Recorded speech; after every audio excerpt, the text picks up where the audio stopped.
So I'm gonna explain the rapture as someone that I've had psychosis, but that's what I'll say. I've had spiritual psychosis about the rapture many times, but mainly this one time. Anyways, I know a good deal about it. Like what I see, what I've seen and learned, even growing up. So evangelical Christians, a denomination of Christianity, a branch of Christianity, a type of Christian, also called born again Christians, because they believe that you need to become born again, like you're born again once you become a Christian, like you are reborn, because like you've been saved. That's why they call it. So a great document on evangelical Christians would be Jesus Camp, but that's also about mega churches. So like it's like evangelical Christians, but also mega churches, because not all evangelical churches are mega churches. Most of them aren't. But you know, if you're in like the fucking South, there's a lot of them. Also, Florida tends to have a lot of mega churches. I don't know why. But anyways, the rapture is, you've probably also heard about the second coming, if you've heard anything about the rapture.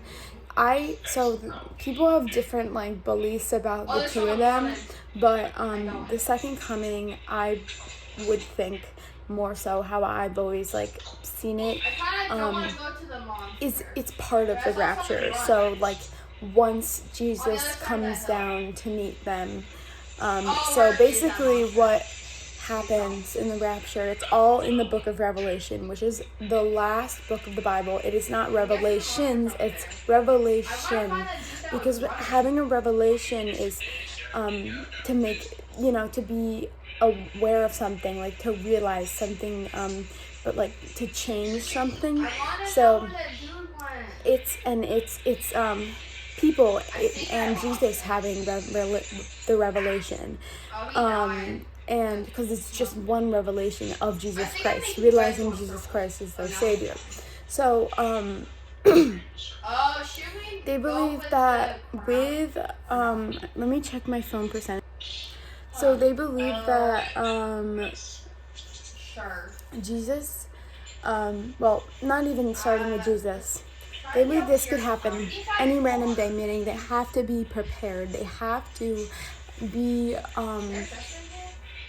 they have to have preparation, meaning already accepting the Lord as their Savior, already accepting that He is the only way to the gates of heaven. So, and also being repentful for their sins, and being actual followers, true followers, following the Bible, following the 10 Commandments, trying to be as Jesus acted, which they seem to struggle to do. Not gonna lie, I think just, yeah, they that specific denomination especially seems to have a lot of hypocritical, that's my own opinion. I mean, nothing against, well, we're not gonna go into that. But like, yeah, so the rapture starts with, so there's the archangels of God. There's the 7 archangels, and so the first archangel, Gabriel, he is said to blow his trumpet in the sky. So the people that are to be saved will hear the trumpet, no matter where they are. They'll hear the trumpet, and they will hear it and come out. Everyone will come outside. I mean, that's just not necessarily, but that's how you would imagine it. Everyone will be aware of it and know that it's happening, and they will start praying and look up, and these events will happen. and some of them, so they'll be saved. They will go up. They'll meet Jesus, which is the second coming. The second, because he was already on earth, according to them. But yeah, so they'll go up in the sky, and then so there's 6 other angels. So there will be things that happen, which ultimately makes the earth hell. So the earth becomes hell, and ultimately it makes, so they're risen up to heaven, and that makes it that the hell that already existed, it just shifts. The earth is hell. Apparently, I don't think anyone's like allowed to die. They suffer. There are like these bugs.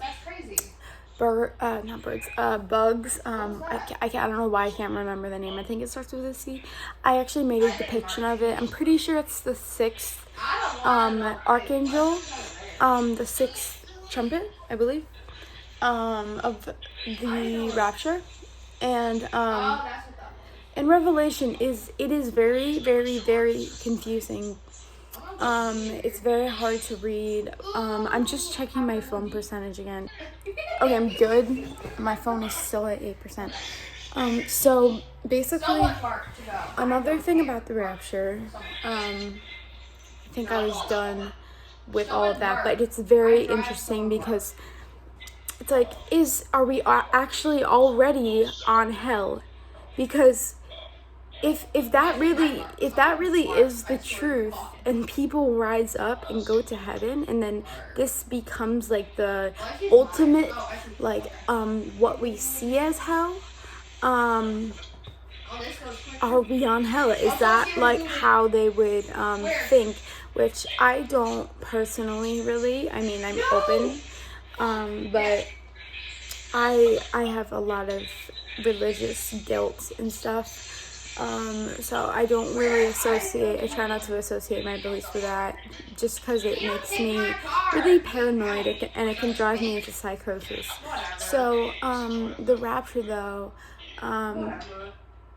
before the rapture is to happen, the earth actually, even like, yes, there are events that occur during the rapture, but before leading up to the rapture, events occur on earth that ultimately like describe what hell is like seen as. So like the world becomes absolutely like disastrous. Like war is everywhere. Poverty is everywhere. There's so much separation. Like everyone is divided, and there's more specific things I can't remember, but yeah, like, so like that's basically, it is a fear-based technique. Everything that evangelicals stand for tends to be a fear-based belief. Like the rapture especially, of course. Like, I mean, like, I just, and like, you can believe whatever you want. Like, you can't shame someone for believing that. Just because it's bad doesn't mean it's not true.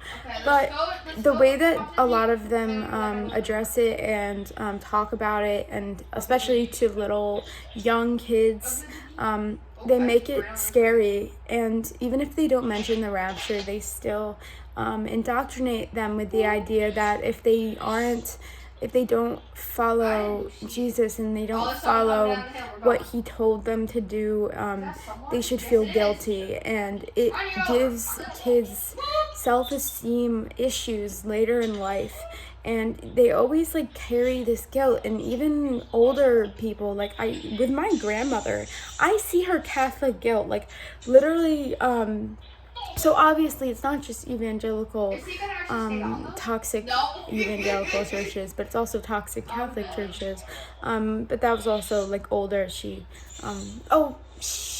an evangelical actually, but it is Catholic guilt, which it makes even more sense because Catholics believe in original sin, while evangelicals believe you have to you have to be born again, meaning you have to accept him in your life, and that's when your Christian journey begins, and that's when your life begins. Hold on, checking my percentage. Okay, we are still at 8%. So yeah, it's a very fear-based religion. And that's how a lot of religions are. I don't believe Buddhism is like that, or Hinduism. I there's a lot of religions I don't know about, and I believe that, like, we are all reincarnated and we have past lives, and it's very reassuring, that belief. Like, it's just it reassures me, and it's like I choose to believe it, like, because it is very reassuring, and I also do see it. There's just so many signs of it, because the fact of how everyone is so alike, and everyone is and animals, plants, humans, everyone is so alike. If you look at grass, it reminds you of your hair. If you look at how do I have 8 kills? Trees waving in the wind, it reminds you of your hair waving in the wind. Let me not do a hair thing. Brain cells, they look like certain types of plants. I think it was. And, like, just also the fact that just everything is connected, you know, everything is alike in some way. Every animal, every plant, every human is connected in some way. And so I really do think that reincarnation happens, but I think there are stages that you go through to reincarnate. So I think it's like that belief is just very reassuring to me. And I grew up mostly evangelical, going to evangelical Sunday schools, and they were honestly, and then Lutheran, and they were honestly very disturbing, and I just don't have great memories with them. I feel like depressed and like guilty and like gloomy. Gloomy is the best word when I think about them.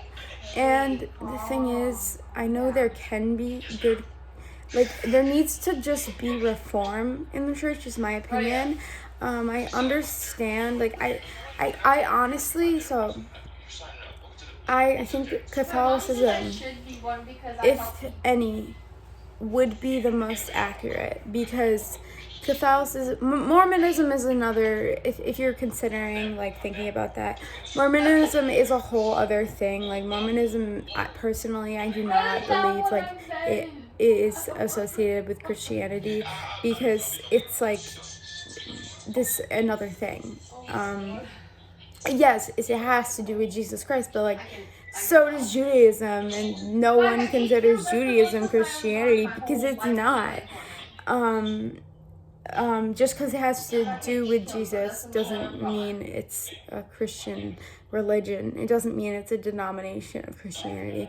So, leading back to the rapture, so it's like people will believe it's happening because there's, like, certain things in Revelation that says, like, problems in Israel, and, like, why are you walking like that? Pastors will, and priests will use I think Catholics also do believe in it. It's just a little bit different. They do. They have revelation, but it's just like it may work a little differently because everyone is an original sinner to them. So it might just, like, change things a little, but but it does, like, say that people I actually don't know. But it shows that I hear noises sometimes and I get so scared that it's, like, happening. It shows, like, that it's really sad. It affects people very strongly. It affects my mother. I see it in her. She gets scared. Like, if someone says like Jesus, it's not even like that she's offended. She gets scared. She says apologize, and like she has fear in her voice. Like, it's concerning.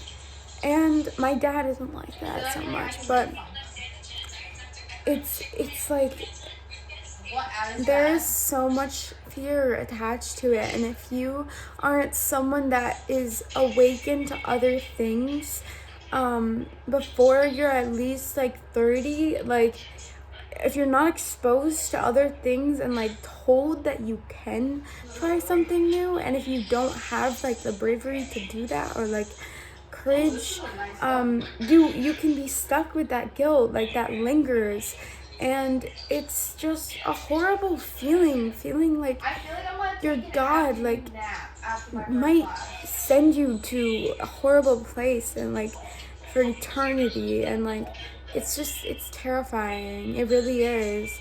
And I know Catholics also differentiate from evangelical because they have the 9 layers of hell, but or 7, I think it's 9.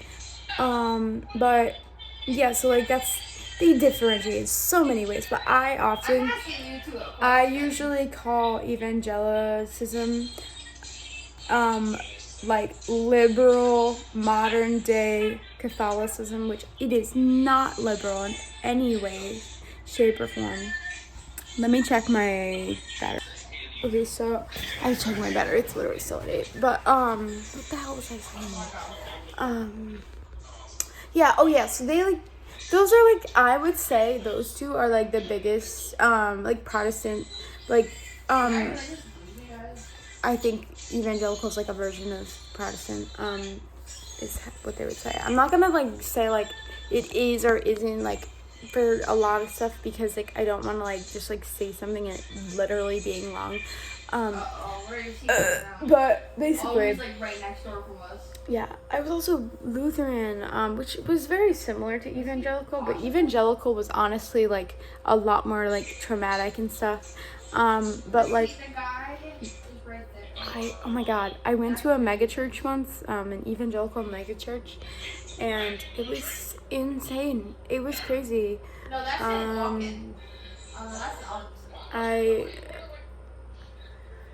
it was really like, it was humongous. It was like a concert, and it was honestly very like sneaky, like because like they made it so exciting, and it helps like little kids like it, and like they become interested and then they stick with it and they don't question it, and it's like it's just very, and they try to act like super cool, and like at least Catholics like know they're like assholes, like not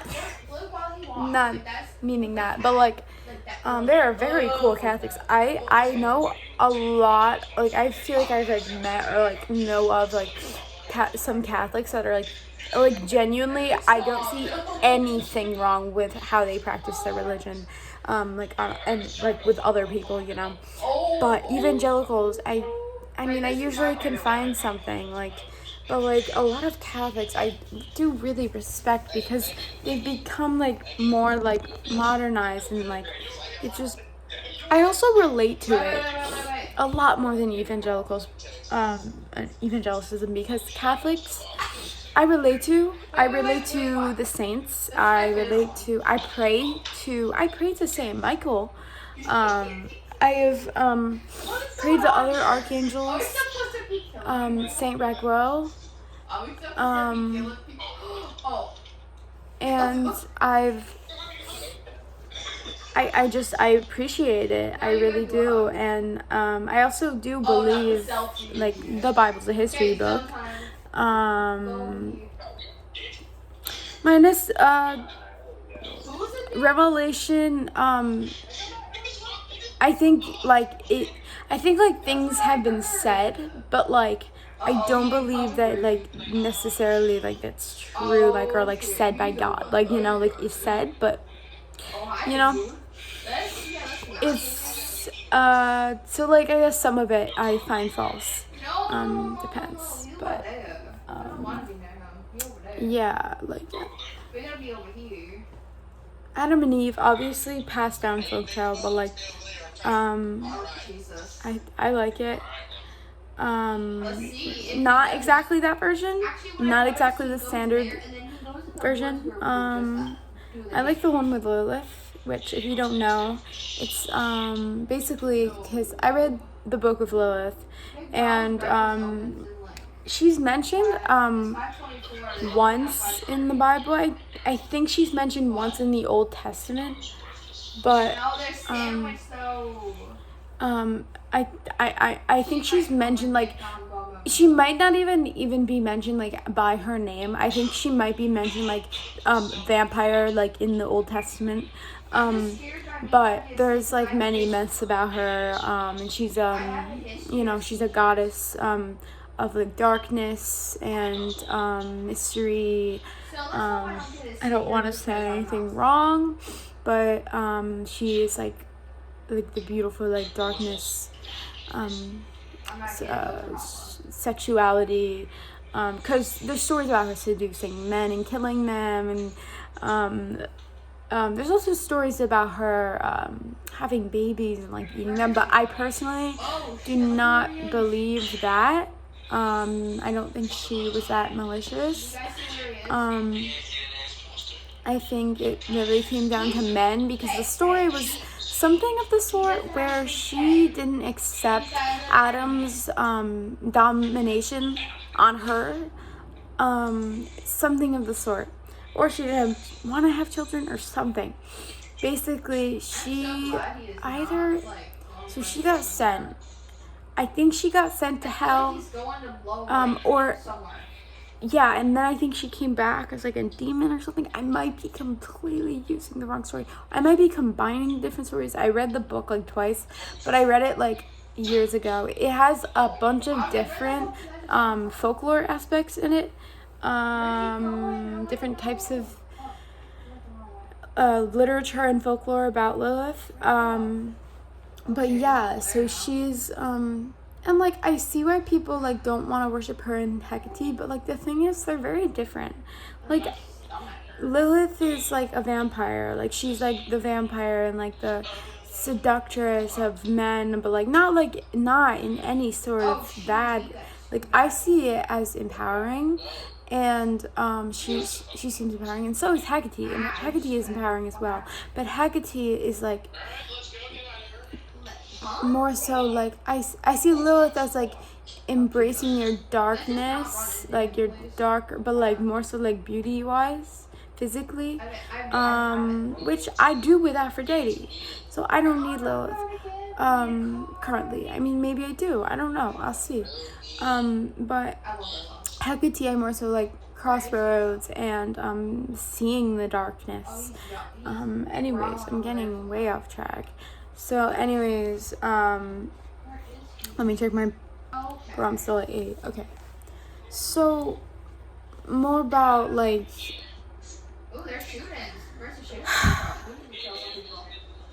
something you might not know. Tarot cards actually did originate from, you will never guess in a million years. Well, you probably will after this, everything I've said in this video, but people would normally not guess in a million years where tarot cards originated from. Hey, Ariana, where do you think tarot cards originated from? England? The Catholic Church. Really? Yeah. Yeah, so, tarot cards originated from the Catholic Church, and, the Hierophant was originally the priest, and, yeah, so, like, it was actually a way, I think, to communicate with the saints. I don't know if it was a way to directly communicate with God, maybe, though, it might have been. The original cards were black and white, obviously, and, well, not obviously, but I think they were black and white, and, yeah, it was but slowly, because then there was like the New Age, and they kind of took tarot cards. They didn't take them. They got them from the Catholic Church, but then they use them in their own ways because you can do what you want. But then, like, after that, it slowly became less of, like, a use of the Catholic Church to, like, it slowly became, like, a form of, like, I mean, it is divination, but so is praying. So is, like, so many things Catholics do. Holding rosaries when you pray. Like, there's so many forms of divination that Christians don't even realize. But, yeah, so, like, tarot cards were originated by the Catholic Church, and it's frustrating because they are the ones to, well, not necessarily them, but I'd say evangelicals more so. Any Christians are the ones to shame on them first most of the time. Most of the time I get that. Most of the time I get a God loves you, and I'm like confused because I know God loves me. We have a different God, that's for sure, but yeah, I don't know what the point of that is. But yeah, so it's very interesting, like the fact that like they don't even they don't know their own history. When it comes to like, if you're going to judge someone, you need to like understand, like, so if you're gonna judge, if you're gonna make that sort of judgment, you need to like at least like understand your history, because that is basic Catholic history. Very basic Catholic history. So if you're gonna make that judgment very quickly and still not know when you're 70 years old and judging teenagers that are using pieces of paper to help understand themselves and their lives better, then you have just nothing better to do, and you need to be more educated on your religion, because tarot cards, yeah, they were originated from the Catholic Church, and you need to accept it. And I mean, I'm sure they've heard it, but they don't like to accept that they practice witchcraft as well. They practice divination. They do it all. And it's like, it's absolutely ridiculous that they would judge something like that when we all do the same thing. We're all the same. Like, we all practice the divination and praying, no matter how you do it. Even if you're not religious, you do it in some way. You have done it. Like, even if it's like crossing your fingers. Everything you do is manifestation. Every single thing you do is an act of manifesting your next move for your future. The next moment for your future all depends on what you're doing right now. So, but yeah, they're so quick to judge tarot cards, and my grandma got so mad at me one time because I was selling them, like in town, like readings, and she got so pissed. And I didn't know it. I didn't know at the time that they came from the Catholic Church, because I mean, why do I need to know? Like, I'm solely reading them for the purpose of, I feel their energy and I want to give people readings. But yeah, she was very judgmental, and I cannot wait. No offense, I shouldn't be this petty, but I can't wait for the next time that she says something negative about tarot cards, because I'm going to say very politely, I don't know if you know this, but tarot cards actually originated from the church, and they were used as a form of divination, which is still how they are used today. But because of the New Age, it switched over to the population that was actually using them, the group of people that was actually using them. So it's just, so it's just it's unfortunate.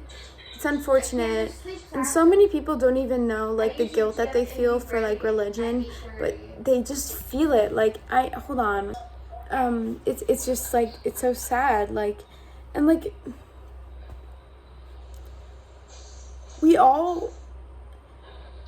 I'm struggling to find a purpose. I really am. I don't even know. Like, talking about religion is good, but yeah, it's like every human is like born like blank.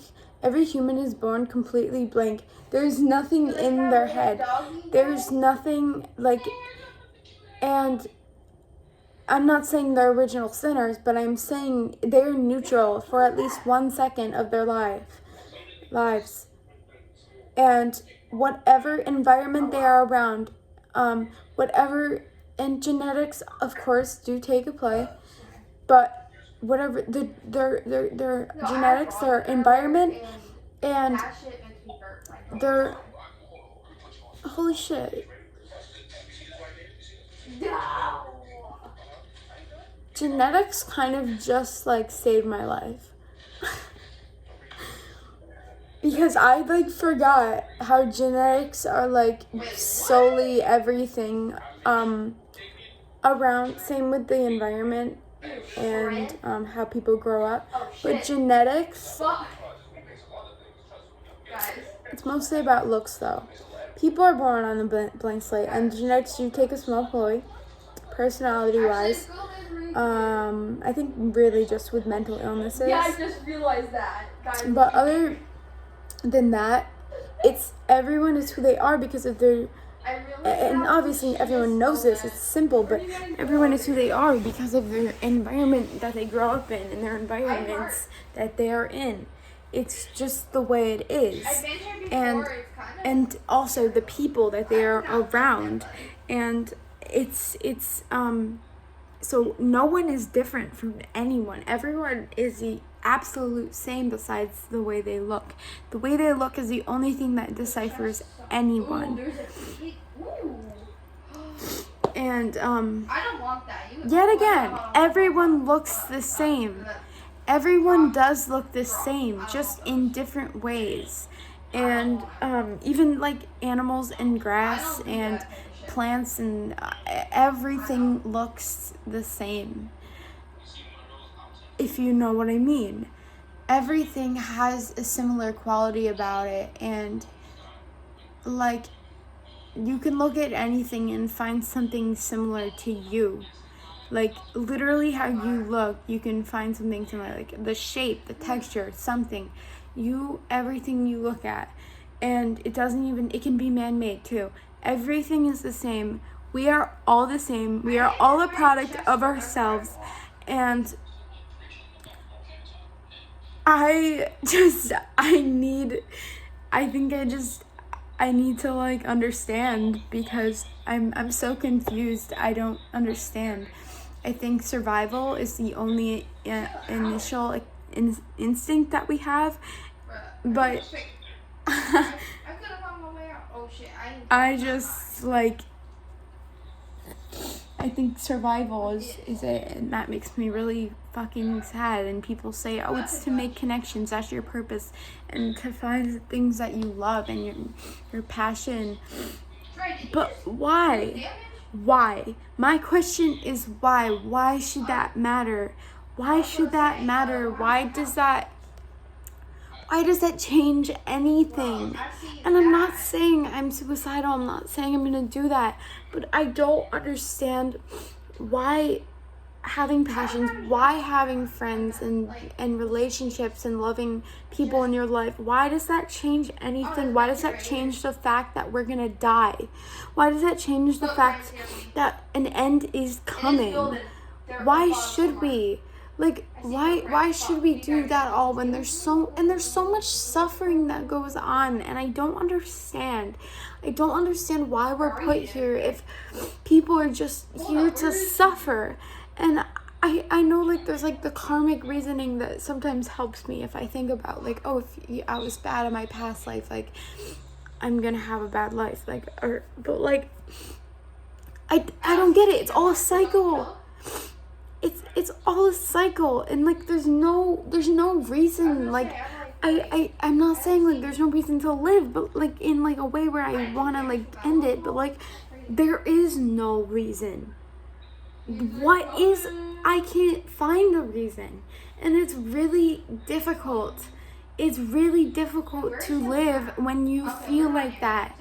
And I love guitar so much, but and like that's all I ever want to do. But it's like then I think of why my motives, like my core values, like it all has to do with like the environment and the people I was around and the people I'm around, and like guitar, like the people that get into music, like are they people that generally like to they like to be in their own thoughts because they like to listen to music, and then because of that, or like maybe because they want to perform for other people, maybe they're a people pleaser, and that's because of the way they were treated when they were younger. Like maybe they weren't given a lot of attention when they were younger, therefore they're a people pleaser, therefore they come up with a hobby to play piano or play guitar to impress people or something. Like everything like that, it's connected, and it makes me feel like nothing has a purpose and everything is blank and everything is just not important. Like I like, it's like what is the point in doing it? How does it give me joy? In what way does it give me joy? I don't see it. I don't see, like I feel the joy, but I don't understand it. Like I don't understand it, and it's like I wish we were different. Like I wish people weren't evil, and I wish people were different, and I wish that I understood. I'm gonna end this video. It's 36 minutes.